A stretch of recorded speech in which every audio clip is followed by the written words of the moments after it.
Hello నమస్తే, welcome to morning news with RK. ఈరోజు ప్రధాన పత్రికల్లో వచ్చినటువంటి వార్తలు విశ్లేషించుకుందాం. నిన్న ప్రారంభమైన బతుకమ్మ పండుగ తెలంగాణ వ్యాప్తంగా ఘనంగా నిర్వహించుకోవడం జరిగింది. మొదటి రోజు 9 రోజుల పాటు జరిగే ఈ బతుకమ్మ మరింత ఉత్సాహంగా జరగాలని కోరుకుందాం. ఈరోజు ముందుగా నమస్తే తెలంగాణ పత్రికలో వార్తలు చూద్దాం. పండగ పూట వంట గ్యాస్ మంట, సిలిండర్ పై ఇచ్చేది 40 రూపాయల సబ్సిడీ. 2 నెలల నుంచి అది గతి లేదు. 30 పైసలు పెరిగిన పెట్రోల్, డీజిల్ పై 35 పైసల వడ్డన. లీటర్ పెట్రోల్ 106 రూపాయల 77 పైసలు, డీజిల్ ధర 99 రూపాయల 37 పైసలు. మండుతున్న నిత్యావసర ధరలు. బుధవారం హుజరాబాద్ లో బతుకమ్మల మధ్య గ్యాస్ బండలను ఉంచి ఆడుతున్న మహిళలు. ఇక్కడికి ఫోటో చూపెట్టి ఒక్కసారి. గ్యాస్ను పెట్టి ఆడుతున్నారు. ఏమైనా అడ్డు అదుపుందా ఈ మోదీ సర్కార్ వచ్చిన తర్వాత? అసలు సిలిండర్ పై ఒక 10 రూపాయలు 5 రూపాయలు పెరిగితే పెద్ద ఎత్తున గొడవ చేసేటోళ్ళు ఇవాళ 900 దాటిపోయింది. 1000 రూపాయల దగ్గరికి వస్తుంది. మోదీ ప్రభుత్వం వచ్చిన తర్వాత సుమారు 300 వరకు పెరిగింది. 600 నుంచి 700 మధ్యలో ఉండేది గతంలో. ఇప్పుడు అసలు ఏ ప్రతిపక్షాలు పట్టించుకుంటలేవు, ఏ పక్షం పట్టించుకుంటలేదు. పెట్రోల్ ఆల్రెడీ 100 దాటిపోయింది, 106లో ఉంది. 110కి ఇంకో 4 రోజులు అయితే చేరుకుంటుంది. డీజిల్ ధర 100 దగ్గరకు వచ్చింది. కేంద్ర ప్రభుత్వం అడ్డగోలుగా వంట గ్యాస్ ధరలు పెంచడాన్ని తీవ్రంగా వ్యతిరేకిస్తూ తెలంగాణ ఆడబిడ్డలు వినూత్నంగా నిరసన తెలిపారు. బుధవారం ఎంగిలిపూల బతుకమ్మ పండుగ ప్రారంభం రోజున బతుకమ్మల మధ్య గ్యాస్ బండలను ఉంచి ఆడి పాడారు. గ్యాస్ ధర పెంపుపై నిరసనగా పాటలు పాడి తమ అసంతృప్తిని వ్యక్తం చేశారు. తెలంగాణ వ్యాప్తంగా అనేక చోట్ల కేంద్ర ప్రభుత్వ తీరుకు వ్యతిరేకంగా నిరసనలు వెల్లువెత్తాయి. 2014కు ముందు 410 ఉన్న వంట గ్యాస్ ధర మోదీ సర్కార్ పుణ్యమా అని 7 ఏళ్లలో 952కి చేరింది. అంటే 100% కన్నా ఎక్కువ, సుమారు 110-120% ఎక్కువ పెరిగింది.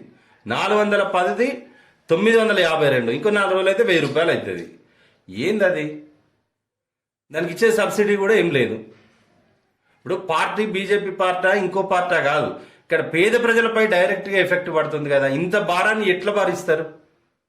ప్రతి ఒక్కటి, ఒక్క గ్యాస్ అంటే గ్యాస్ కాదు, సిలిండర్ పెరిగే, సిలిండర్ తో పాటుగా పెట్రోల్ పెరిగే, డీజిల్ పెరిగే. డీజిల్ పెరిగితే వీటిని ట్రాన్స్పోర్ట్ చేసేటువంటి లారీలు ఉంటాయి కదా, వాటి రేట్లు పెరగడం వల్ల ప్రతి ఒక్క నిత్యావసర వస్తువుల మీద ఆ ఎఫెక్ట్ పడుతుంది. ఇది ఫోన్ నుంచే ఓటింగ్. ఖమ్మంలో డ్రై రన్, 20న ఖమ్మంలో డ్రై రన్, రేపటి నుంచి రిజిస్ట్రేషన్. ప్రత్యేక యాప్ను అభివృద్ధి చేసిన తెలంగాణ ప్రభుత్వం. బ్లాక్ చైన్, ఐఏ టెక్నాలజీల వినియోగం. ఇక మనం బూత్లకు పోయి ఓట్లు వేయాల్సినటువంటి అవసరం లేకుండా ఫోన్ ద్వారానే ఆన్లైన్లోనే ఓటింగ్ చేసేటువంటి ఒక యాప్ను మన తెలంగాణ ప్రభుత్వం డెవలప్ చేసింది. దానికి బ్లాక్ చైన్, ఐఏ టెక్నాలజీలను వినియోగించిందట.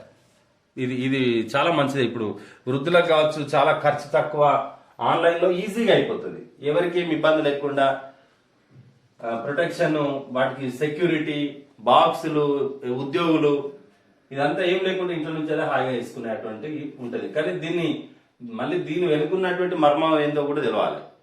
రకరకాల ఇవాళ టెక్నాలజీని ఎట్లా అంటే అట్లా ఉపయోగించుకుంటున్నారు కదా. కుల గణన ఏది, లేదంటే వచ్చే ఎన్నికల్లో బీజేపీకి ఓటేయం. రౌండ్ టేబుల్లో నేతల హెచ్చరిక. పైసా ఖర్చు లేకుండా లెక్కించవచ్చు, అయినా మొండి వైఖరితో కేంద్రం. రిజర్వేషన్లను ఎత్తివేసేందుకే కేంద్రం ఎత్తులు. ఆర్ కృష్ణయ్య. బీసీ కుల గణన కోసం జాతీయ స్థాయిలో పోరాటం. ఎల్ రమణ. కులాల లెక్కలు బయటకు వస్తేనే దోపిడీ ఆగుతుంది. జనాభాలో 50% ఉన్న అన్ని రంగాల్లో వెనుకబడిపోయాం. చట్టసభలో సరైన ప్రాతినిధ్యం లేదు. అందుకే మా వాటా, మా భవిష్యత్తు ఏందో తేల్చాలి.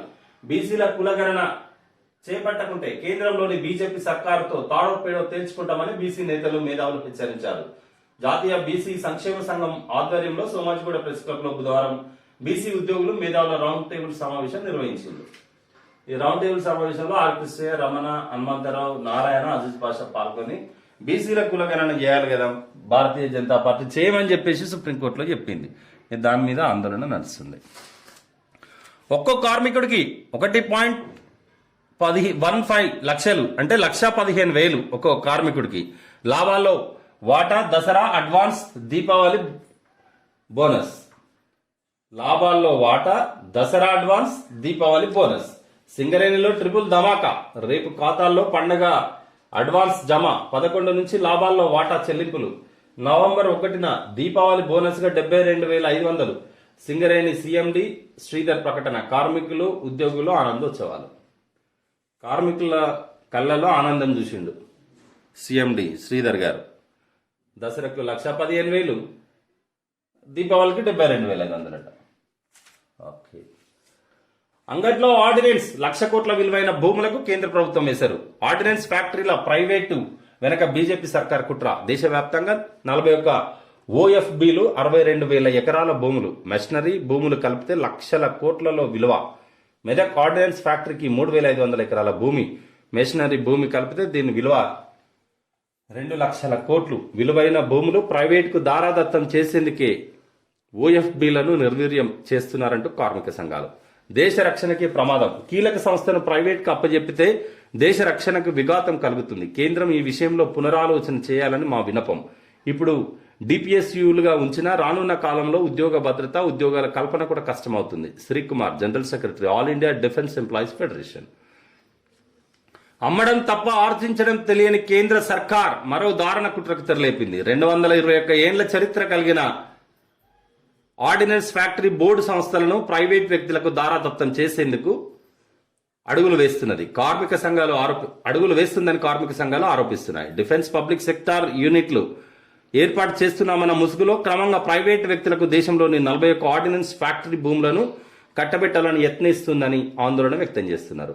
ఈ భూముల మొత్తం విలువ ప్రభుత్వ ధరల ప్రకారం తీసుకుంటేనే 1,00,000 కోట్లు దాటుతుందని, మార్కెట్లో విలువ చూస్తే 5 నుంచి 10 రెట్లు ఎక్కువగా ఉంటుందని, ఇంత విలువైన భూములను హాఫ్ చేసేందుకు కుట్రలు జరుగుతున్నాయని పేర్కొన్నారు. మన రాష్ట్రంలోని మెదక్ ఆర్డినెన్స్ ఫ్యాక్టరీకి కూడా 3,500 ఎకరాల భూమి ఉందట. దీన్ని కూడా ఎవరికి ప్రైవేట్ కట్టబెడుతున్నారు. బిఎస్ఎన్ఎల్ పోయింది, ఆర్డినెన్స్ ఫ్యాక్టరీలు పోతున్నాయి, ఇన్సూరెన్స్ ఎల్ఐసి పోతుంది, బిఎస్ఎన్ఎల్ అమ్మేస్తున్నారు. ఇట్లా మొత్తం గతంలో భారతదేశంలో కాంగ్రెస్ పార్టీ తర్వాత ఇందిరాగాంధీ జాతీయం చేసింది, ప్రైవేట్ సంస్థలన్నింటినీ కూడా జాతీయం చేసింది. కానీ ఇప్పుడు జాతి సంస్థలైనటువంటి ఈ సంస్థలన్నింటినీ కూడా ప్రైవేట్ పరం చేస్తున్నారు. ఎవరికి కావాల్సినట్టు వాళ్ళు అమ్ముకున్నారు. అందుకే అంబానీలు, ఆదానీలు, ఫోర్బ్స్ దాంట్లో నంబర్ 1, 2 ఉంటున్నారు.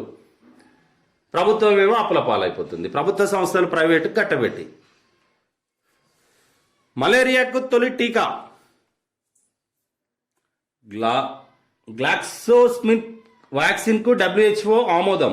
ఇది 4 డోసుల వ్యాక్సిన్, పుట్టిన 5 నెలలకు తొలి డోసు. మలేరియాకు కూడా టీకా వచ్చిందట. గ్లాక్సోస్మిథిక్లైన్ వ్యాక్సిన్ WHO ఇంకో వ్యాక్సిన్ ఆమోదించింది. ఇది 4 డోసుల వ్యాక్సిన్ అట. పుట్టిన 5 నెలలకి వేస్తే ఈ మలేరియా ప్రాబ్లం ఉండదన్నట్టు.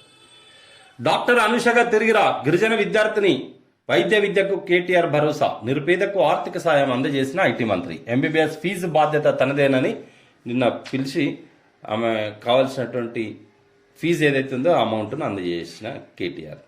మానవత్వానికి మారు పేరు కేటీఆర్.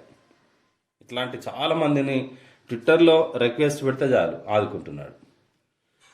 దళిత బంధుకు దన్నుగా ఉంటాం పథకంపై రాష్ట్ర వ్యాప్తంగా ప్రచారం చేస్తాం. త్వరలో వర్సిటీ ప్రొఫెసర్లతో కమిటీ వేస్తాం. దేశం గర్వించేలా పథకాన్ని అమలు చేయాలి. మీడియాతో ప్రొఫెసర్ గాలి వినోద్ కుమార్. దళిత సాధికారితకు ఊతకర్ర ప్రొఫెసర్ ప్రభంజన్ యాదవ్. కొత్త చరిత్రకు దళిత బంధు నాంది ప్రొఫెసర్ నెతన్యాల్. దళిత బంధుకు చట్టరూపం ఇవ్వాలి పస్నూరి రవీందర్. దళిత బంధు పథకాన్ని దేశం గర్వించేలా అమలు చేయాలని ప్రొఫెసర్ గాలి వినోద్ కుమార్ సూచించారు. దశాబ్దాలుగా దేశాన్ని పాలించిన కాంగ్రెస్, బీజేపీలు చేయని గొప్ప పని ముఖ్యమంత్రి కేసీఆర్ చేస్తున్నారని కొనియాడారు. బుధవారం సోమాజిగూడ ప్రెస్ క్లబ్లో దళిత బహుజన ప్రొఫెసర్లు, మేధావులతో కలిసి ఆయన మీడియాతో మాట్లాడారు. దళిత మేధావులుగా దళిత బంధు పథకాన్ని తాము స్వాగతిస్తున్నామని చెప్పారు. తరతరాలుగా ఆర్థికంగా, సామాజికంగా వివక్షకు గురైన దళితుల జీవితాల్లో వెలుగులు నింపేందుకు సీఎం కేసీఆర్ ప్రవేశపెట్టిన ఈ పథకానికి దళిత మేధావులంతా అండదండగా ఉండాలి. దళితుల్లో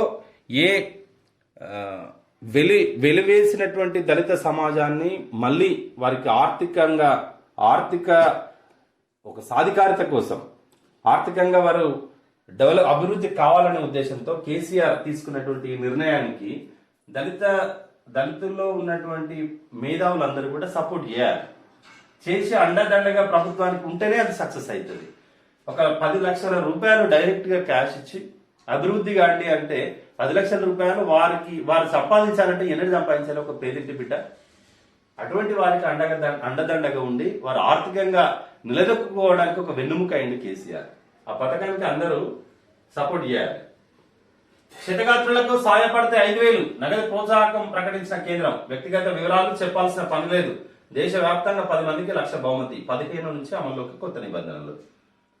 15 నుంచి కొత్త నిబంధనలు. యాక్సిడెంట్ అయిపోయినప్పుడు ఎక్కడైనా ఎవరికైనా యాక్సిడెంట్ అయితే వారికి సహాయం ఎవరైతే చేస్తారో ముందుగా ఆ సహాయం చేసినటువంటి వ్యక్తికి 5,000 రూపాయలు ఇవ్వాలని కేంద్ర ప్రభుత్వం ఒక పథకం ప్రవేశపెట్టింది. దానికి వ్యక్తిగత వివరాలు అవన్నీ ఏమి ఇవ్వాల్సిన అవసరం లేదట. మామూలుగా వాళ్ళ డీటెయిల్స్ ఇస్తే సరిపోతుందట. ఇది నమస్తే తెలంగాణ పత్రికలో ఉన్నటువంటి అంశాలు. ఇక్కడ ఒకటి ఉంది కదా, బీఆర్కే టాపర్ గా వెంకట ఆదిత్య 100% తో తెలంగాణ విద్యార్థి ప్రతిభ. ఓపెన్ కేటగిరీలో జాతీయ స్థాయిలో 2వ rank. JEE mains BArch B planning ఫలితాలు.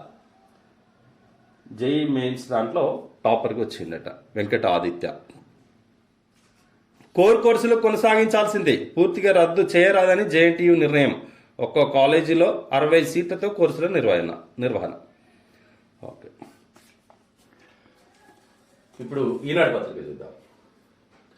బండ బాధుడు, వంట గ్యాస్ సిలిండర్ పై మరో 15 రూపాయలు పెంపు. పెట్రోల్ డీజిల్ ధరలు పైకే. 9 నెలల్లోనే 205 రూపాయలు పెంచిందట. గృహ అవసరాలకు వినియోగించే వంట గ్యాస్ సిలిండర్లపై 9 నెలల్లో 205 రూపాయల 50 పైసలు పెంచారు. తాజాగా సిలిండర్ పై 15 రూపాయలు పెంచడంతో హైదరాబాద్ లో ధర 952 రూపాయలకు చేరుకుంది. వాణిజ్య అవసరాలకు వినియోగించే 19 కిలోల సిలిండర్ పై 33 రూపాయలు పెంచడంతో 1905 రూపాయలు అయింది. రాష్ట్రంలో సుమారు 1.15 కోట్ల గృహ అవసరాల వంట గ్యాస్ కనెక్షన్లు ఉన్నాయి. సగటున 65 నుంచి 70% వినియోగదారులు ప్రతి నెల సిలిండర్ను కొనుగోలు చేస్తారు. పెన్షన్లు మీ ఇష్టం ఉన్నట్టు పెన్షన్లు. వినియోగదారులకు ఊపిరి ఆడనివ్వకుండా చేస్తూ మరోసారి ఎల్పిజి వంట గ్యాస్ ధరతో పాటు పెట్రోల్ డీజిల్ ధరలను బుధవారం పెంచేశారు. సిలిండర్పై మరో 15 భారం మోపారు. లీటర్ పెట్రోల్ పై మరో 30 పైసలు, డీజిల్ పై 35 పైసలు పెరిగింది. 14.2 కేజీల వంట గ్యాస్ సిలిండర్ ధర గత జూలై నుంచి ఇంతవరకు 4 దఫాలుగా మొత్తం 90 పెంచడం గమనార్హం. తాజాగా ఢిల్లీ, ముంబై నగరాల్లో వంట గ్యాస్ సిలిండర్ ధర 899.50 పైసలకు చేరగా కోల్కతాలో 926 రూపాయలకు పెరిగింది. హైదరాబాద్ లో 952కు చేరుకుంది. కేంద్ర ప్రభుత్వం ఎప్పటికప్పుడు ధరలు పెంచుతుండటంతో చాలా నగరాల్లో రాయితీ గాల్లో కలిసిపోయింది. ఇంకెక్కడ రాయితీ? అప్పట్లో మనం కట్టిన తర్వాత 200, 300 అట్లా వచ్చేది. ఇప్పుడు అసలు రాయితీ లేదు. వచ్చేదే 40 రూపాయలు. అది 2 నెలల నుంచి రావటం లేదు. దీన్ని సీరియస్ గా తీసుకోవాలి. ప్రతిపక్షాలు ఈ ఇష్యూను టేకప్ చేయాలి. దిగొచ్చిన యోగి సర్కార్, విపక్ష నేతలు లఖింపూర్ ఖేరీ వెళ్లేందుకు అనుమతి. నిర్బంధం నుంచి ప్రియాంక ఇతర నేతల విడుదల. లఖింపూర్ ఖేరీ ఘటనలో ఏదైతే కేంద్ర మంత్రికి సంబంధించినటువంటి కుమారుడు రైతుల మీదకి ఒక వెహికల్ పోనిచ్చి దాదాపు 8 మంది మృతికి కారణమైందన్న ఆరోపణలు ఏవైతే వస్తున్నాయో అక్కడ ఆ బాధితులను పరామర్శించడానికి కాంగ్రెస్ పార్టీకి సంబంధించిన ప్రియాంక కావచ్చు, ఇతర వివిధ పార్టీల నాయకులు పోతే అక్కడ సర్కార్ వారిని అందరినీ నిర్బంధించింది. అయితే వారిని నిన్న చూసేందుకు అనుమతించింది.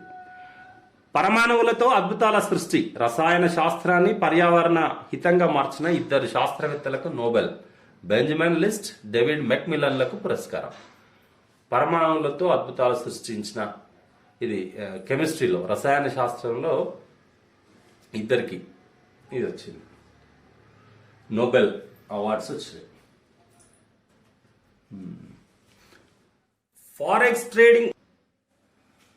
ఫారెక్స్ ట్రేడింగ్ పేరుతో 100 కోట్ల దందా.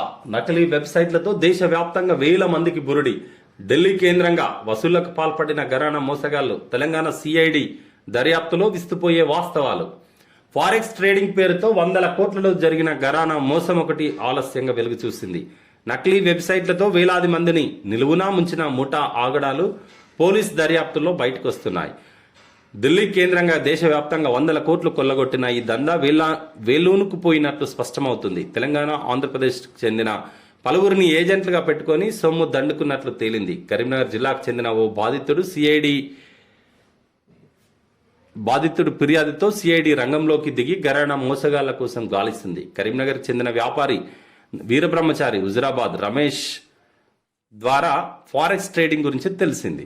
గతంలో రమేష్కు గొలుసుకట్టు మార్కెటింగ్లో పరిచయం ఉన్న కృష్ణ వెంకటరెడ్డి సత్యం అనేటోళ్ళు ఢిల్లీకి చెందిన వ్యక్తులతో సంప్రదింపులు జరిపి ఈ 100 కోట్ల రూపాయలు నకిలీ వెబ్సైట్ల ద్వారా పెట్టుబడులు పెట్టిందట. ఎక్కువ డబ్బులు వస్తున్నాయంటే అది మోసం జరుగుతున్నట్టే, అధిక వడ్డీలు వస్తున్నాయంటే అది మోసం జరుగుతున్నట్టే. ఆన్లైన్లో వారు గుర్తు తెలియని వ్యక్తులు ఎవరో తెలియకుండా ఇష్టం ఉన్నట్టు పెట్టుబడులు పెట్టకండి. మోసపోవడే నెక్స్ట్ జరిగేది అదే. ఈ ఓటుకు తొలి వేదిక ఖమ్మం ప్రయోగాత్మక పరిశీలనకు ఎంపిక. ఈ ఓటు ద్వారా ఓట్లు వేసేటువంటి ప్రక్రియ ఖమ్మం జిల్లాలో ప్రారంభించబోతున్నారు. అది సక్సెస్ కావాలని కోరుకుందాం. ఓకే, ఇప్పుడు ఆంధ్రజ్యోతి పత్రిక చూద్దాం. అణు నిర్మాణంలో వినూత్న విధాన రూపకర్తలకు రసాయన నోబెల్. అసిమెట్రిక్ ఆర్గనొకటలిసిస్ విధానాన్ని అభివృద్ధి చేసిన బెంజమిన్ లిస్ట్, డేవిడ్ మెక్మిల్లన్లకు ప్రకటించిన కమిటీ. ఔషధాల ఉత్పత్తిని వేగవంతం చేయడంలో కీలక పాత్ర. ఔషధాల ఉత్పత్తిలో వేగవంతమవుతుందట. వారు అణు నిర్మాణంలో ఒక కొత్త విధానాన్ని రూపొందించిన 2 మేధావులకు రసాయన శాస్త్రంలో నోబెల్ బహుమతి. గ్రేట్. పిటిషన్ ఉపసంహరణకు ఓకే. కృష్ణా జలాలపై తెలంగాణ వినతికి సుప్రీం సమ్మతి. జలాల పునఃపంపిణీ డిమాండ్ను ట్రైబ్యునల్కు నివేదించకపోతే మళ్లీ కోర్టుకు. న్యాయస్థానానికి తెలియజేసిన తెలంగాణ. ఇక కేంద్రంపై ఒత్తిడి తేనున్న కేసీఆర్ సర్కార్. బ్రిజేష్ ట్రిబ్యునల్కే అప్పగిస్తే త్వరగా తీర్పు. కృష్ణా జలాల పునఃపంపిణీ కోసం కొత్తగా ట్రైబ్యునల్ వేయాలని కోరుతున్న తెలంగాణ ప్రభుత్వానికి శుభవార్త. అంతర్రాష్ట్ర నదీ జలాల వివాద చట్టం 1956 సెక్షన్ 3 ప్రకారం కృష్ణా జలాలను పునఃపంపిణీ చేయడానికి వీలుగా ట్రైబ్యునల్ వేయాలని కోరుతూ దాఖలు చేసిన పిటిషన్ను వెనక్కి తీసుకోవడానికి సుప్రీంకోర్టు అంగీకరించింది. ఈ మేరకు బుధవారం ఉత్తర్వులు జారీ చేసింది. పిటిషన్ ఉపసంహరించుకుంటే ట్రైబ్యునల్ ఏర్పాటును పరిశీలిస్తామని కేంద్ర జలశక్తి శాఖ హామీ ఇచ్చిన సంగతి తెలిసిందే. దీంతో ఉపసంహరణకు అనుమతి కోరుతూ తెలంగాణ దాఖలు చేసిన అప్లికేషన్పై బుధవారం justice Chandrachud, justice Vikramnath, justice నాగరత్నాలతో కూడిన త్రిసభ్య ధర్మాసనం విచారణ జరిపింది. పిటిషన్ ఉపసంహరణపై తమకు అభ్యంతరం లేదని కర్ణాటక ప్రభుత్వం తరపున సీనియర్ న్యాయవాది శ్యామ్ దివాన్ స్పష్టం చేశారు. తెలంగాణ ప్రభుత్వం పిటిషన్ను ఉపసంహరించుకుంటే మీకు సమస్య ఏంటని ఏపీ ప్రభుత్వాన్ని ధర్మాసనం ప్రశ్నించింది. దానికి ప్రభుత్వ న్యాయవాది సమాధానం ఇస్తూ షరతులతో పిటిషన్ను ఉపసంహరించుకుంటున్నారని, అదే తమకు సమస్యనే అని చెప్పిండట. మొత్తానికైతే ఉపసంహరించుకోవడానికి సుప్రీంకోర్టు అనుమతించింది. కనీసం తొందరగా సమస్య పరిష్కరించుకోవాలని మనం కూడా ఆశిద్దాం. బతుకమ్మ ఉయ్యాలో 1000 కాంతుల ఉయ్యాలో. అవును, ఈ ఉత్సవ సందడంతా హన్మకొండ 1000 స్తంభాల గుడి వద్దే. బుధవారం అక్కడ వేల సంఖ్యలో మహిళలు, యువతులు, బాలికలు చేరి బతుకమ్మ ఆడారు. రాష్ట్ర వ్యాప్తంగా ఎంగిలిపూల బతుకమ్మతో ఉత్సవాలు ఘనంగా ప్రారంభమయ్యాయి. ఇది హన్మకొండలో 1000 స్తంభాల గుడిలో జరిగినటువంటి బతుకమ్మ పండుగ ఉత్సవాలు. ఆరోగ్యశ్రీ బకాయిలు 700 కోట్లకు పైనే. సర్కారు లెక్క 160 కోట్లే. 99.42 కోట్లు ఇచ్చేశామంటుంది. రూపాయి కూడా ఇవ్వలేదంటున్న ప్రైవేట్ ఆసుపత్రుల యాజమాన్యాలు. ఏటా పెరుగుతున్న 7 ఏళ్లలో 4138 కోట్ల చెల్లింపు. 11 లక్షల మంది రోగులకు చికిత్స. సర్కారు లెక్కేమో 160 కోట్లే అంటుంది. 99 కోట్లు ఇచ్చేశామంటుంది. ప్రైవేట్ వాళ్ళేమో ఒక్క రూపాయి కూడా మాకు రాలేదంటున్నారు. మొత్తం బకాయిలేమో 700 కోట్లు అంటున్నారు. మరి ఏది నిజం, ఏది అబద్ధం? ప్రభుత్వం నిన్న అసెంబ్లీ సాక్షి చెప్పింది 160 కోట్ల ఇంకా పెండింగ్ లో ఉంది అని సర్కార్ చెప్తుంది. ఆరోగ్యశ్రీ అనుసంధానిత ప్రైవేట్ ఆసుపత్రులకు సర్కార్ చెల్లించాల్సిన బకాయిలు ఎన్ని? నెట్వర్క్ ఆసుపత్రులు చెబుతున్నట్టు 700 కోట్ల, వైద్య ఆరోగ్య శాఖ వాదిస్తున్నట్లు 160 కోట్ల. రాష్ట్రంలోని పేద మధ్య తరగతి వర్గాల ప్రజలకు ఆశాదీపమైన ఆరోగ్యశ్రీ పథకానికి సంబంధించిన బకాయిల విషయంలో ఇంత భారీ వైరుధ్యంతో ప్రకటనలు వెలువడడంతో సర్వత్రా చర్చ జరుగుతుంది. ఆరోగ్యశ్రీ ఆసుపత్రులు చెబుతున్న బకాయిల లెక్కకు వైద్య ఆరోగ్య శాఖ ప్రకటించిన గణాంకాలకు 1 కాదు 2 కాదు ఏకంగా 500 కోట్లకు పైగా తేడా ఉండడం గమనార్హం. ప్రభుత్వం ప్రకటించిన బకాయిలు లెక్కలు తక్కువగా ఉండడానికి ప్రధాన కారణం నెట్వర్క్ ఆసుపత్రులు సమర్పించే బిల్లులకు సంబంధించిన స్క్రీనింగ్ ప్రక్రియనని సంబంధిత వర్గాలు చెప్తున్నాయి. స్క్రీనింగ్ దశలోనే వివిధ కొరీలతో బిల్లులను పెండింగ్ లో పెట్టడంతో మొత్తం బిల్లులోకి ఆ నిధులు చేరడం లేదని అంటున్నాయి. నెట్వర్క్ ఆసుపత్రులు మాత్రం ఇలా వివిధ స్క్రీనింగ్ దశల్లో నెలల తరబడి పెండింగ్ లో ఉన్న పాత బిల్లులను కూడా కలుపుకొని మొత్తం బకాయిలను ప్రకటించేస్తున్నాయి. ఫలితంగా రాష్ట్ర సర్కారు ఆరోగ్యశ్రీ ఆసుపత్రుల బకాయిల లెక్కల్లో భారీ వైరుధ్యం ఏర్పడుతుందని తెలుస్తుంది. 6 నెలల క్రితం 150 కోట్లు విడుదల. 2 రోజుల క్రితం శాసన మండలిలో ఆరోగ్యశ్రీ బకాయిల వివరాలను సర్కారు వెల్లడించింది. ఈ ఏడాది ఏప్రిల్లో 150 కోట్లు పెండింగ్ బకాయిలు విడుదల చేశామని తెలిపింది. గత 6 నెలల్లో ఆరోగ్యశ్రీ కింద 99.42 కోట్లు విడుదల చేశామని పేర్కొంది. అయితే ఇవన్నీ పాత బిల్లులకు సంబంధించిన బకాయిలేనని ప్రైవేట్ ఆసుపత్రులు అంటున్నాయి. గత 7 ఏళ్లలో ఆరోగ్యశ్రీ ప్రైవేట్ నెట్వర్క్ ఆసుపత్రులకు సర్కార్ 3080.80 కోట్లు చెల్లించింది. అంటే ఏడాదికి సగటున ఒక్కో ప్రైవేట్ ఆసుపత్రులకే 425 నుండి 450 కోట్ల మేర ఆరోగ్యశ్రీ బిల్లుల కింద చెల్లిస్తున్నట్టు. ఏటా ప్రైవేట్ ఆసుపత్రులకు ఇచ్చే మొత్తం క్రమేపీ పెరుగుతుంది. గత 7 ఏళ్లలో ఒక్క ప్రైవేట్ ఆసుపత్రిలోనే 11,04,997 మంది రోగులకు ప్రొసీజర్స్ చేసినట్లు వైద్య ఆరోగ్య శాఖ గణాంకాలు చెప్తున్నాయి. ఇది అంటే బిల్స్ చేసే దాంట్లో వచ్చినటువంటి ప్రాబ్లం ఏంటిది? 700 కోట్లని ఆసుపత్రి యాజమాన్యాలు 160 కోట్లు మాత్రమే ఉందని సర్కారు లెక్క. అంటే ఇప్పటి వరకు అయినటువంటి బిల్లులు ఏవైతున్నాయో ఆ బిల్స్ ఇంకా గవర్నమెంట్ దగ్గరికి పోలేదు, అందుకే డిఫరెన్సెస్ ఉందని చెప్తున్నారు. 1000 కోట్ల రూపాయలు చెల్లిస్తున్నారు. ఆయన ఇదే ప్రభుత్వ ఆసుపత్రిని డెవలప్ చేయొచ్చు కదా. ఇంత ఒక సంవత్సరం పెట్టేది ప్రభుత్వ ఆసుపత్రులకు పెట్టినా ఇంకా బ్రహ్మాండమైనటువంటి అక్కడ వైద్యం అందుతుంది. ఫేస్బుక్ తో పిల్లల మానసిక ఆరోగ్యానికి దెబ్బ, సామాజిక విభేదాలకు అదొక కారణం. ప్రజల ఆహారపు అలవాట్లు, ఆలోచన విధానంపై ప్రతికూల ప్రభావం. ఆ కంపెనీ ప్రజా ప్రయోజనాల కంటే లాభాలకే ప్రాధాన్యం ఇస్తుంది. మాజీ ఉద్యోగి ఫ్రాన్సిస్ హగెన్ ఆరోపణ. అవన్నీ బట్టి అబద్ధాలు. మార్క్ జుకర్బర్గ్ విచారణకు కాంగ్రెస్ సెనేటర్ల డిమాండ్. ఫేస్బుక్ పై ఆ సంస్థ మాజీ డేటా సైంటిస్ట్ ఫ్రాన్సిస్ హగెన్ సంచలన ఆరోపణలు చేశారు. ఫేస్బుక్, ఇన్స్టాగ్రామ్ ల వినియోగం వల్ల పిల్లల మానసిక ఆరోగ్యం దెబ్బతినే ముప్పు ఉంటుందని హెచ్చరించారు. యువత ఆహారపు అలవాట్లను, ఆలోచన విధానాన్ని ప్రతికూలంగా ప్రభావితం చేసేందుకు ఈ యాప్లు కారణమవుతున్నాయని ఆమె అన్నారు. ఫేస్బుక్ వల్ల సామాజిక విభేదాలు తలెత్తుతున్నాయని, ఫలితంగా ప్రజాస్వామ్య వ్యవస్థలు బలహీనపడే పరిస్థితి ఉందని హగెన్ ఆవేదన వ్యక్తం చేశారు. ఇందుకు సంబంధించిన పలు ఆధారాలను America Congress, securities and exchange commission, the wall street journal కు ఆమె అందించారంటూ పలు మీడియా సంస్థలు కథనాలు ప్రచురించాయి. వినియోగదారుల భద్రత కంటే లాభాలే ఫేస్బుక్ ఎక్కువ అని ఆ కంపెనీలో పనిచేసిన ఫ్రాన్సిస్ హగెన్ అనటం చెప్తుంది. 100% నిజం. పిల్లల మానసిక ఆరోగ్యం అయితే దెబ్బతింటుంది. ఒక కొత్త ఆలోచన శక్తి, ఒక కొత్త క్రియేటివిటీ లేకుండా ఎంతసేపు ఆ ఫోన్లకు, ఫేస్బుక్ లో వచ్చేటువంటి ఆ వీడియోలకి అట్రాక్ట్ అయిపోతున్నారు. ఈ సామాజిక వైరుధ్యాలు కూడా పెరుగుతున్నాయి. ఒకరి మీద ఒకరు, దాని మీద శాంతి భద్రతల సమస్యలు కూడా తలెత్తుతున్నాయి. ఆమె మాజీ ఉద్యోగట, మంచిగా చెప్పింది, కరెక్టే. అది దానికి ఒక టైమే పెట్టాలి. ఈ ఫేస్బుక్ మార్నింగ్ సాయంత్రమో కొంచెం సేపు పనిచేసేటట్టు పెడతానన్నా కొంచెం ఉపయోగం ఉంటుందేమో. నెలలో చిన్నారులపై టీకా ట్రయల్స్. 2 నుండి 6 ఏళ్ల మధ్య వారిపై నిర్వహణ. ప్రస్తుతం 7 నుండి 11 ఏళ్ల వారిపై ట్రయల్స్. 2022 మొదట్లో అందుబాటులోకి టీకా. చిన్నపిల్లలకు వేసే టీకా అందుబాటులోకి వచ్చేటువంటి అవకాశం 2022లో ఉంటుందట. మలేరియాకు తొలి టీకా వినియోగానికి WHO సిఫార్సు. ఆఫ్రికా దేశాల్లో పరీక్ష విజయవంతం. టీకా విడుదల చారిత్రక ఘట్టం. టెడ్రోస్. మలేరియాకు తొలి టీకా వస్తుంది. ఇది ఒక చారిత్రక విజయమే. ఫ్రిడ్జ్ లో పెట్టక్కర్లేని ఇన్సులిన్, గది ఉష్ణోగ్రత వద్ద నిల్వ చేసే ఇన్సులాక్ కొత్త మాలిక్యూల్ సమ్మేళనం అభివృద్ధి చేసిన హైదరాబాద్ IICT శాస్త్రవేత్తలు. ఎలకలపై పరిశోధనలు పూర్తి, త్వరలో మనుషులపై కూడా. ఫ్రిడ్జ్ లో పెట్టక్కర్లేదట. ఇన్సులిన్స్ ఉంటాయి కదా, వాటిని ఎప్పుడు చల్లటి ప్రదేశాల్లో పెట్టాలి. అలాంటి మంచిదే, అవసరం లేకుంటే. గ్యాస్ సిలిండర్ పై ₹15 పెంపు. హైదరాబాద్ లో ధర 952. పెట్రోల్ ధరలు మరింత బగ్గు. పెట్రోల్ 30, డీజిల్ పై 35 పైసల పెంపు. హైదరాబాద్ లో లీటర్ పెట్రోల్ ₹107.09, డీజిల్ ₹99.75. పెంచండి, మీ ఇష్టం ఉన్నట్టు పెంచండి. రైల్వే ఉద్యోగులకు శుభవార్త. 78 రోజుల వేతనం బోనస్. పండగ బోనస్ ప్రకటించిన కేంద్రం. నాన్ గెజిటెడ్ ఉద్యోగులకు వర్తింపు.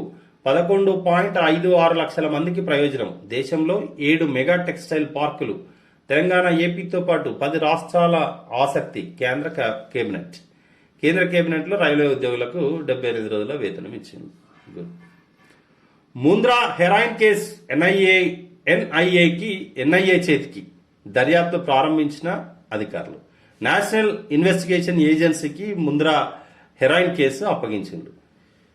ఏది మొన్న గుజరాత్లో పట్టుబడ్డది కదా అది. సైనిక సంక్షేమం ఉత్తిత్తి మాటేనా? 30 కోట్ల సైనిక నిధి CMRF కు బదిలీ. 4.5 ఏళ్లుగా అందులోనే నిధులు. రిజర్వేషన్ల అమలు ఊసేది.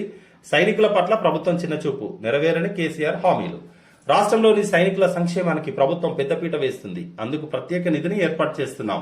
ఈ నిధికి ఏటా ముఖ్యమంత్రి, మంత్రులు 25,000, ఎమ్మెల్యేలు, ఎమ్మెల్సీలు, ఎంపీలు 10,000 చొప్పున రాష్ట్ర ప్రభుత్వ ఉద్యోగులు ఒక రోజు వేతనం ఇచ్చేందుకు అంగీకరించారు. తెలంగాణ రాష్ట్రం సైనిక సంక్షేమంలో ఆదర్శంగా నిలవాలనే ఉద్దేశంతోనే సైనిక సంక్షేమ నిధిని ఏర్పాటు చేస్తున్నాం. ప్రతి పైసాను సైనికులకే ఖర్చు చేస్తాం. ఇవి 2017 జనవరిలో శాసనసభలో ముఖ్యమంత్రి కేసీఆర్ అన్న మాటలు. సైనికుల కోసం ఆ ప్రత్యేక నిధిని ఏర్పాటు చేసి 4.5 ఏళ్లు గడిచిపోయాయి. కానీ నేటికి అందులోంచి ₹1 కూడా ఖర్చు చేయలేదట. మర్చిపోయినట్టున్నాడు కేసీఆర్ సార్. లఖింపూర్ ఘటనపై సుప్రీం జోక్యం. సుమోటో విచారణకు చీఫ్ జస్టిస్ ఎన్వి రమణ నిర్ణయం. నేడు విచారణ చేపట్టనున్న సుప్రీం త్రిసభ్య ధర్మాసనం అమిత్ షాను కలిసిన సహాయ మంత్రి అజయ్ మిశ్రా. ఘటనలో తన కుమారుడు ఆశిష్ మిశ్రా పాత్ర లేదని వివరణ. లఖింపూర్ ఖేరికి రాహుల్, ప్రియాంక. బాధితులకు పరామర్శ. 5గురికి 50 లక్షల చొప్పున సాయం. పంజాబ్, ఛత్తీస్గఢ్. చనిపోయిన 5గురికి 50 లక్షల చొప్పున ఇస్తున్నారట పంజాబ్, ఛత్తీస్గఢ్ ముఖ్యమంత్రులు. లోయలోకి ఆర్టీసీ బస్సు. కారు ఢీకొట్టడంతో ప్రమాదం. మంతిని సమీపంలో ఘటన. బస్సులోని 11 మందికి గాయాలు. రాష్ట్ర వ్యాప్తంగా వేర్వేరు ప్రమాదాల్లో 7గురు దుర్మరణం. నాగర్ కర్నూలు జిల్లాలోనే 5గురు. యాక్సిడెంట్ల పరిశాన ఎక్కువ ఉంది. ఇవాళ దీనిపై కూడా సుప్రీంకోర్టు చీఫ్ జస్టిస్ సుమోటోగా కేసు విచారణకు తీసుకొని విచారిస్తున్నారు కాబట్టి ఏదో స్టిచర్స్ బాగానే ఉంటాయి. ఓకే, ఇది ఆంధ్రజ్యోతి పత్రికలో వచ్చినటువంటి వార్తలు. ఇప్పుడు వెలుగు పత్రిక చూద్దాం. ఎంగిలి పూల సంబరం. ఒక్కేసి పువ్వేసి సందమామ. ఎంగిలి పూల బతుకమ్మతో రాష్ట్ర వ్యాప్తంగా బుధవారం పూల పండుగ మొదలైంది. ఎగిలివారంగానే తీరొక్క పూలను తెంపుకొచ్చి మధ్యాహ్నం కల్లా బతుకమ్మలను అందంగా పేర్చిన ఆడబిడ్డలు సాయంత్రం వాకిళ్లు, కూడళ్లు, గుళ్లల్లో పెట్టి ఆడిపాడారు. రామ రామ రామ ఉయ్యాలో, రామన శ్రీరామ ఉయ్యాలో లాంటి పాటలతో వాడలన్నీ మారుమోగాయి. వరంగల్లోని 1000 స్తంభాల గుడిలో మహిళలతో కిటకిటలాడింది. కొత్త బట్టలతో మెరిసిపోయిన మహిళలు తొలి రోజు నువ్వులు, బియ్యపిండి, నూకలతో చేసిన నైవేద్యాన్ని గౌరమ్మకు సమర్పించారు. ఇది నిన్న బతుకమ్మ పండుగకు సంబంధించిన ఫోటో. దళిత బంధుపై డౌట్స్. ఎన్నికలు అయ్యాక పైసలు ఉంటాయా, వాపసు పోతాయా అని అయోమయం.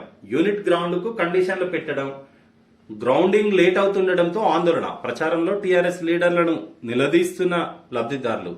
హుజరాబాద్, జమికుంటలో హెల్ప్ డెస్క్లు. కౌన్సిలింగ్ కోసం 2 స్పెషల్ ఆఫీసర్ల నియామకం. పైసలు అకౌంట్లో పడిన డబ్బు ఫ్రీజింగ్ లో ఉండడంతో జనంలో అనుమానాలు. దళిత బంధు పథకంపై ప్రజలకు అనేక అనుమానాలు ఎక్కువ అవుతుండడం నమ్మకం కలిగించేందుకు రాష్ట్ర సర్కార్ కింద మీద అవుతుంది. ప్రచారానికి వస్తున్న లీడర్లను జనం ప్రశ్నిస్తుండటంతో ఏం చేయాలో అర్థం కాక తిప్పలు పడుతుంది. దళితులకు 3 ఎకరాలు, 57 ఏళ్లు పైబడిన వాళ్లకు ఆసరా పెన్షన్లు, నిరుద్యోగులకు వృత్తి, 50,000 జాబ్ నోటిఫికేషన్ లాంటి హామీలు పూర్తి స్థాయిలో అమలు కాకపోవడంతో దళిత బంధు పైన జనం అనుమానపడుతున్నారు. ఇంకోవైపు హుజరాబాద్ సెగ్మెంట్ లో లబ్ధిదారుల అకౌంట్ లో 10 లక్షలు జమ అయినట్టు మెసేజ్లో వచ్చిన డబ్బులు ఫ్రీజింగ్ లోనే ఉంటున్నాయి. డబ్బులైతే ఫ్రీజింగ్ లోనే ఉంటున్నాయి. ప్రభుత్వం అయితే ప్రతిష్టాత్మకంగా తీసుకుంది కాబట్టి దళిత బంధుపై అంత డౌట్స్ ఏం అవసరం లేదనిపిస్తుంది. కరోనా ముప్పు ఇంకా పోలేదని, టీకా వేసుకున్న వాళ్ళే ఎక్కువ మంది చనిపోతున్నారని, వాళ్లే ఆసుపత్రిలో చేరాల్సి వస్తుందని WHO చెప్పింది. సోషల్ మీడియాలో కరోనా టీకాలపై తప్పుడు ప్రచారం జరుగుతుందని ఆందోళన వ్యక్తం చేసింది. ఇంకా పోలేదు ముప్పు, జాగ్రత్తగా ఉండాలని హెచ్చరిస్తున్నారు. పోలీసులే స్క్రూటినీ చేస్తున్నారు. హుజురాబాద్ ఉప ఎన్నికలో నామినేషన్ వేయడానికి వచ్చే వాళ్లకు పోలీసుల నుంచి ఇబ్బందులు తప్పడం లేదు. బుధవారం కూడా అభ్యర్థులతో పాటు బలపరచడానికి వచ్చిన వారిపై పోలీసులు ప్రశ్నల వర్షం కురిపించారు. తెలంగాణ పోలీస్ బొగ్గు తక్లీఫ్, దేశంలో కోల్ షార్టేజ్, సింగరేణికి ఫుల్ గిరాకీ. తమకు సరఫరా చేయాలంటూ 15 థర్మల్ పవర్ ప్లాంట్ల ఆర్డర్లు. ఉత్పత్తిని రోజుకు 2 లక్షల టన్నులకు పెంచుతామన్న కంపెనీ. దేశంలో 135 థర్మల్ ప్లాంట్లకు బొగ్గు కొరత. ఎందుకు ఈ సమస్య? దేశంలో ప్రస్తుతం రోజుకు 174 గిగావాట్ల కరెంటు అవసరం ఉంది. అందుకు తగ్గట్లుగానే ఉత్పత్తి కూడా సాగుతుంది. మొత్తం పవర్ జనరేషన్ లో 70% బొగ్గు ద్వారానే జరుగుతుంది. అయితే బొగ్గు కొరత ఏర్పడడంతో సమస్య వచ్చింది. వర్షాలకు గనుల్లో నీళ్లు చేరడంతో ఉత్పత్తి ఆగిపోయింది. చిత్తడిగా మారిన దారుల వల్ల అప్పటికే ఉత్పత్తి చేసిన బొగ్గును తరలించడంలోనూ అడ్డంకులు ఏర్పడుతున్నాయి. దీంతో ప్లాంట్లకు బొగ్గు సరఫరా నిలిచిపోయింది. 135 థర్మల్ ప్లాంట్లు సగటున 4 రోజులకు సరిపడా నిల్వలే ఉన్నాయి. కొన్నింట్లో అయితే అసలు బొగ్గు నిల్వలే లేవు. మరోవైపు ప్రపంచ దేశాల్లో బొగ్గు ధరలు 40% పెరిగాయి. కొన్ని దేశాలు రెండింతలు చేశాయి. ఇండోనేషియా నుంచి దిగుమతి చేసుకునే బొగ్గు ధర ఈ ఏడాది మార్చిలో టన్నుకు $60 ఉండగా ఇప్పుడు $200 పెరిగింది. ఈ పరిస్థితుల్లో బొగ్గును దిగుమతి చేసుకునేందుకు థర్మల్ ప్లాంట్లు వెనుకడుగు ఇస్తున్నాయి. అట్లా ఇప్పుడు షార్టేజ్ అయిపోయింది. దీంతో ఇండస్ట్రీలపై ఈ దెబ్బ పడుతుందిలే. మళ్ళా ఇది బొగ్గు తక్లీఫ్ సంబంధించిన వార్త. చివరిగా న్యాయం జరిగేదాకా పోరాడతాం. లఖింపూర్ బాధితులకు రాహుల్ ప్రియాంక పరామర్శ. సీఎంలు బఘేల్, చన్నీతో కలిసి వెళ్లిన నేతలు. చౌకాడాలో యువ రైతు కుటుంబానికి ఓదార్పు. ప్రతి పార్టీ నుంచి 5గురికి పర్మిషన్ ఇచ్చిన యూపీ సర్కార్. లఖింపూర్ ఘటనపై నేడు సుప్రీం సుమోటో విచారణ. లఖింపూర్కు మొత్తానికైతే ప్రతిపక్షాల పోరాటం అక్కడ విజయం సాధించిందని చెప్పుకోవచ్చు. అక్కడ పోవడానికి ప్రియాంక గాంధీ చాలా పెద్ద పోరాటం ఏం చేసిండ్రు. ఆమెను 2 రోజుల పాటు అరెస్ట్ చేసి గృహ నిర్బంధం చేసిండ్రు. ఆ తర్వాత కేసు నమోదు చేసిండ్రు. చివరికి విజయం సాధించి పర్మిషన్ తెచ్చుకుంది. బాధితులను పరామర్శించి ఆ కుటుంబాలను ఆదుకున్నారు. 50 లక్షల చొప్పునిచ్చి. మంత్రి దగ్గరుండి రోడ్డు వేయించిండు. హుజురాబాద్ మాకు చిన్న ఎన్నిక అని ఓ దిక్కు సీఎం చెప్తున్నారు. అదెంత గెలిచేస్తామని మంత్రులు తీసిపారేస్తున్నారు. కానీ గ్రౌండ్ లెవెల్లో టీఆర్ఎస్ ఫుల్ ఎఫర్ట్ పెడుతుంది. హుజురాబాద్ అంతటా ఆగ మేఘాల మీద పనులు చేయిస్తున్నది. పనుల్లో తేడా వస్తే జనం నుంచి మాట వస్తుందని ఇగో ఇట్లా స్వయంగా రంగంలోకి దిగారు మంత్రి గంగుల కమలాకర్. హుజురాబాద్ సైదాపూర్ మధ్య బుధవారం ఇలా దగ్గరుండి మరి రోడ్డు వేయించాడు. ఇక్కడ రోడ్డు వేస్తున్న సందర్భంలో మంత్రి గంగుల కమలాకర్ ఇక్కడ ఉన్నారు. ఇది ఈనాటి పత్రికల్లో ఉన్నటువంటి వార్తలు. మా ఛానల్ మీకు నచ్చినట్టయితే లైక్ చేయండి, షేర్ చేయండి, మా ఛానల్ని సబ్స్క్రైబ్ చేయండి. Thank you.